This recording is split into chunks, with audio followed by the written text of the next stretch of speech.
Hello everyone. इस ड्रामे के पहले ही हम जीन और सॉन्ग को देखते हैं जो कि एक साथ टाइम स्पेंड करते हैं और यहाँ पर ही हम जान पाते हैं कि ये दोनों तो सिचुएशनशिप पर हैं। सॉन्ग यहाँ पर जीन को पूछती है कि क्या तुम मुझसे कभी भी प्यार नहीं करते या फिर कभी भी शादी नहीं करोगे, क्योंकि मेरे पेरेंट्स तो मेरे लिए लड़के देख रहे हैं। तो ये सुनकर जीन कहता है कि तो फिर क्या हुआ, उन लोगों को कोई अच्छा लड़का मिल गया है? तो वो हाँ कहती हैं। तो वो कहता है कि तो फिर तो अच्छा है, तुम शादी क्यों नहीं कर लेते? वो लोग रिलेशनशिप पर तो थे लेकिन कोई भी कमिटमेंट नहीं था। और यहाँ पर हम जीन को देखते हैं जो कि रूडली उसे ये कहता है कि तुम 3 साल पहले क्या प्रॉमिस किया था मत भूलो। यहाँ पर हम 3 साल पहले की बात देखते हैं जहाँ पर तो वो दोनों फर्स्ट टाइम के लिए टाइम स्पेंड कर रहे थे और यहाँ पर जिन पहले ही उसे बता चुका था कि वो लोग कभी भी कोई कमिटमेंट नहीं करेगा और किसी को भी अगर किसी और से प्यार हो जाए तो वो उससे शादी कर सकता है। ये सुनकर सॉन्ग बहुत ज़्यादा ही अपसेट हो जाती है क्योंकि वो तो अब जिन से प्यार करने लगी थी।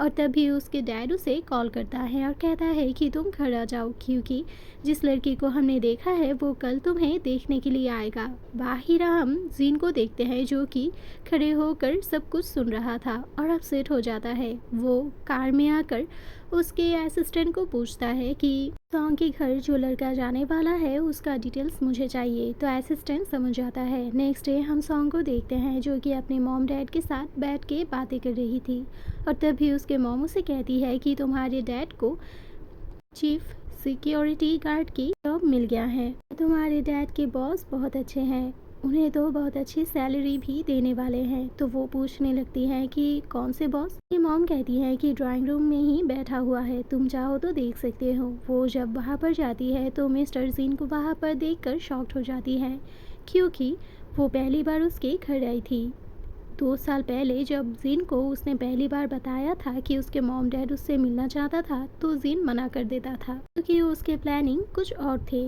और वो कभी भी उससे शादी नहीं करना चाहता था। ये सुनकर वो अपसेट हो जाती थी और कभी भी उसे नहीं कहती थी, लेकिन अब वो खुद से ही उसके घर में आकर बैठा है। यहाँ पर तो उसके मॉम डैड मिस्टर जीन की बहुत अच्छे से खातिरदारी करने लगते हैं और तभी वहाँ पर वो नाम की वो लड़का आता है जिसके साथ सॉन्ग की शादी फिक्स होने वाला है। यहाँ पर तो वो लड़का उससे बहुत सारे क्वेश्चन करने ही वाला था लेकिन जीन उल्टा उसके मॉम डैड के पहले ही उससे और भी ज़्यादा क्वेश्चन करने लगते हैं, जैसे कि मानो वो ही उसका इंटरव्यू ले रहा है। तो यहाँ पर सॉन्ग के मॉम डैड थोड़ा सा अजीब फील करते हैं कि वो ऐसे बिहेवियर क्यों कर रहे हैं, लेकिन वो यहाँ पर नॉर्मल ट्रीट करता है और यहाँ पर सॉन्ग को भी पूछने लगता है कि क्या तुम्हें वो पसंद है। जीन तो डायरेक्टली ही उसे कहता है कि मुझे तो नहीं लगता, तुम्हारे टेस्ट इतना ख़राब नहीं हो सकता। तो वो लोग और भी ज़्यादा शॉक्ड हो जाते हैं। सॉन्ग सिचुएशन कंट्रोल करने के लिए कहती है कि हाँ मुझे वो पसंद है। ये सुनकर तो जिन के होश ही उड़ जाते हैं। वो चुपके से अपने असिस्टेंट को कहता है कि इस लड़की को बातें भी करके बाहर भेजो और यहाँ पर उसका असिस्टेंट वो को कॉल करके एक प्रोजेक्ट के लिए बुला रहा था तो उसको बाहर जाना था क्योंकि मिस्टर जीन के साथ कोई भी कोलैबोरेशन करने के लिए तैयार था। सॉन्ग को सॉरी कहकर चला जाता है और उसके जाने के बाद ही जीन तो मानो कि उस फैमिली का दामाद ही था ऐसे खाने लगता है। तो यहाँ पर सॉन्ग को बहुत ज़्यादा ही इरिटेशन होती है उसके बिहेवियर से। तो वो उसके मॉम डैड को कहती है कि मैं मिस्टर वो को बाय कह के आती हूँ। ये बोलकर ही वो जब उठकर जाने लगती है तो मिस्टर जीन भी वहाँ से उठकर उसके पीछे ही जाने लगता है। तो उसके मॉम उसके डैड को कहने लगती है कि तुम्हें कुछ अजीब नहीं लगा मिस्टर जीन को, क्या वो हमारे बेटी को पसंद करते हैं? तो उसके डैड नज़रअंदाज कर देते हैं क्योंकि वो तो बहुत रिच थे। फिर आके मिस्टर जीन उसके साथ फोर्स करने लगता है और कहता है कि मैं कभी भी नहीं चाहता कि तुम उस लड़के से शादी करो, वो एक गधा है और मैं नहीं चाहता कि तुम मुझसे ऐसे रूठ जाओ। और वो कहने लगती है कि ठीक है, मैं तुमसे शादी करने के लिए तैयार हूँ, लेकिन क्या तुम मुझे दुनिया के सामने एक नाम दोगे? हमारा रिलेशनशिप ही क्या है इसका नाम? तो वो चुप हो जाता है। तो वहाँ से वो रूठ कर चली जाती है। तो उसके पास कोई जवाब नहीं था, लेकिन यहाँ पर वो हार नहीं मानता और उसके असिस्टेंट को कहता है कि तुम मेरे लिए अरेंजमेंट करो। और वहाँ पर हम इवनिंग में देखते हैं मिस्टर वो तो यहाँ पर सॉन्ग को लेकर उसके फ्रेंड्स के साथ बार में आता है एंजॉय करने के लिए। यहाँ पर मिस्टर वो बहुत ज़्यादा ही ड्रिंक कर लेते हैं, तो वो दूर से बैठकर सोचने लगती है कि कभी भी मिस्टर जिन उसके फ्रेंड के साथ उसे इंट्रोडक्शन करवाता था, और आउटिंग तो दूर की बात है। वो यहाँ पर थोड़ी सी बोर होने लगती है, तो वो कहती है कि मैं बाहर से आती हूँ, और वहाँ से ही जब बाहर निकलती है तभी हम मिस्टर जीन को देखते हैं, जो कि उसे कहने लगता है कि तुम यहाँ पर भी आ गए, और उसके साथ फोर्स करने लगता है, उसे किस करने लगता है कि आज मुझसे मिलने क्यों नहीं आई अपार्टमेंट पर।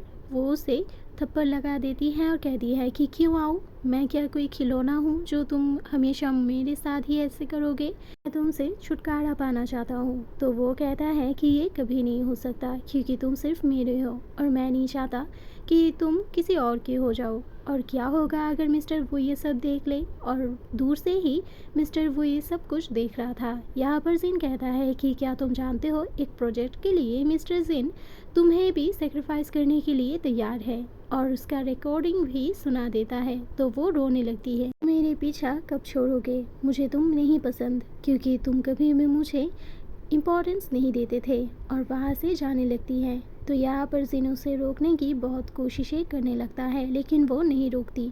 तो यहाँ पर जिन उसके असिस्टेंट को कहता है कि मुझे एक काम चाहिए और तुम वो काम कर दो, मुझे कल इंस्टीट्यूट जाना है म्यूज़िकल के। तो वो मान जाता है। यहाँ पर हम नेक्स्ट डे देखते हैं, जो कि एक म्यूज़िक टीचर थी, और वो जब प्रिंसिपल के पास जाती है तो प्रिंसिपल कहता है कि मिस्टर जिन से मिलो, इनके भांजी को तुम्हें पढ़ाना है। और यहाँ पर तो मिस्टर जिन को देखकर वो शॉक्ड हो जाती हैं। मिस्टर जिन कहता है कि तुमसे मिलकर खुशी हुई, मेरी भांजी की पेरेंट्स भी इस सिटी में नहीं है, तो उसका पेरेंट्स मैं ही हूँ।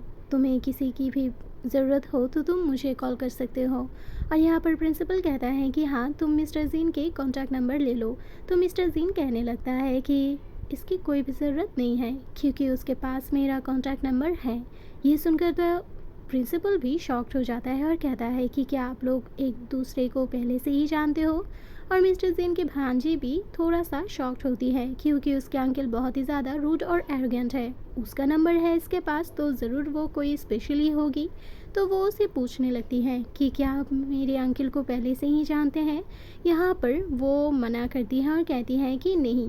तो वो पूछने लगती है कि तो फिर आपके पास मेरे अंकल का नंबर कैसे है। तो वो चुप हो जाती है।